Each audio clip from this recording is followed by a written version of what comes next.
public schools, which have just been in a dismal state. But did Facebook's Mark Zuckerberg's $100 million donation just pave the way to devastating government budget deficits?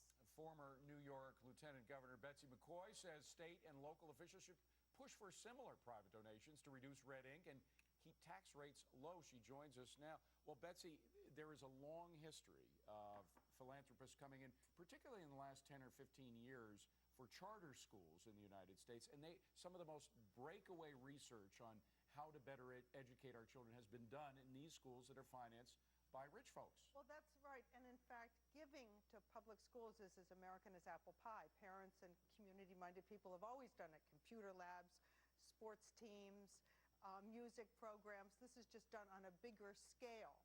And Americans like it. In fact, people get involved in their schools more when they give to it. This is a bigger gift, but it's going to take some burden off government. And in addition, it offers this big advantage. After all, the unions call the shots on how most of the public money is spent.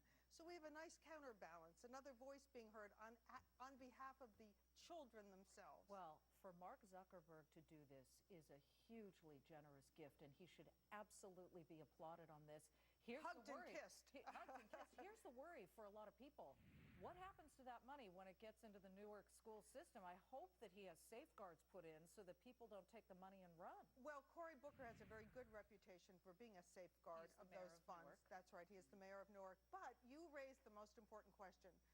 Newark already spends $22,000 per student. That's about twice the national average.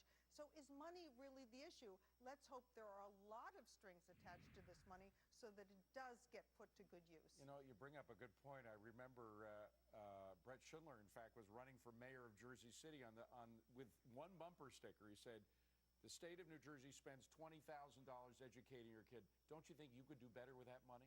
Amen. Makes people think about it. That's you know? right. But I do hope that this will be repeated in many places. And believe it or not, there are school districts around the country that have actually given donors a hard time saying, well, the radicals whine, some kids won't have as much as others, but we provide the basics for everyone. And then we should be welcoming the help that gives kids more enrichment, more music programs, more computers. When you do have private philanthropy try and come in, I mean, they were doing some of this in Arkansas where they were giving teachers financial incentive. And the test scores started to go up with kids. Teachers had a reason, and they weren't helmed in by the unions. And so they were starting to do a lot better. They were becoming more creative.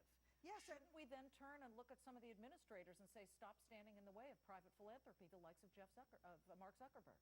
Absolutely. And there are smart school districts around the country that are doing this. For example, a school district in Texas, Hillsborough, actually said, we need a new stadium. If you donate it, we'll put your name on it. Why not? Hospitals do it all the time, and it doesn't interfere with the care that's going on inside the hospital. It just makes it possible to have better facilities. Great idea. Former Lieutenant Governor of the great state of New York, Betsy McCaughey, great to see you again. Thank you. Thank you very much. So nice to have you.